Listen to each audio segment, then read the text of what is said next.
Hi welcome to my channel.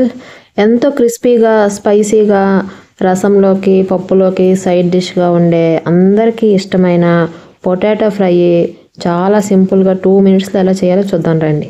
ఒక pan తీసుకొని 1.5 table spoon oil వేసుకోండి. ఆయిల్ హీట్ అయ్యే వరకు కొంచెం వెయిట్ చేయండి. ఆయిల్ హీట్ అయ్యాక అందులోకి 1/2 స్పూన్ జీలకర్ర, 1 ఎండుమిరపకాయ వేసి వాటిని కూడా ఫ్రై చేసుకోండి. ఇప్పుడు ఒకే షేప్లో కట్ చేసి పెట్టుకున్న బంగాళదుంప ముక్కలన్నీ వేసుకోండి.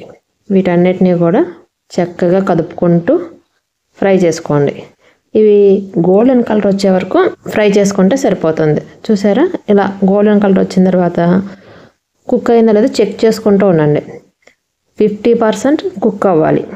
అంటే మీరు ఇట్లా కొంచెం బ్రేక్ చేస్తుంటే బ్రేక్ అయ్యి అవ్వనట్టుగా అవ్వాలి. అది ఆ టైంలో మీరు సాల్ట్ వేసేసుకోవాలి. ఎక్కువగా కుక్ చేసుకుంటే మీకు కూర అనేది ముద్దగా వస్తుంది. పొడి పొడిలాడుతూ రావాలంటే 50% కుక్ అవ్వగానే సాల్ట్ వేసుకొని ఇప్పుడు అందులోకి సన్నగా కట్ చేసి పెట్టుకున్న వెల్లుల్లిపాయల్లో కారం కలిపి ఇదంతా కూడా చల్లుకోవాలి కూరలో. అప్పుడు కూర క్రిస్పీగా అలానే ఇంకా స్పైసీగా చాలా టేస్ట్గా ఉంటుంది. దీని అంతటినీ కూడా ఒక 5 నిమిషాల పాటు మీడియం ఫ్లేమ్లో వేయించుకోవాలి.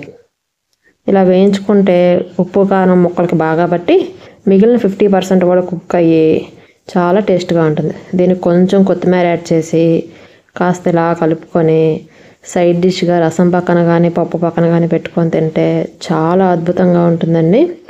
చెప్పాలంటే ఒట్టి ముక్కలు కూడా తినేయచ్చు. ఇది ఫ్రెంచ్ ఫ్రైస్ లాగా అంత బాగుంటుంది. తప్పకుండా ట్రై చేయండి. Thanks for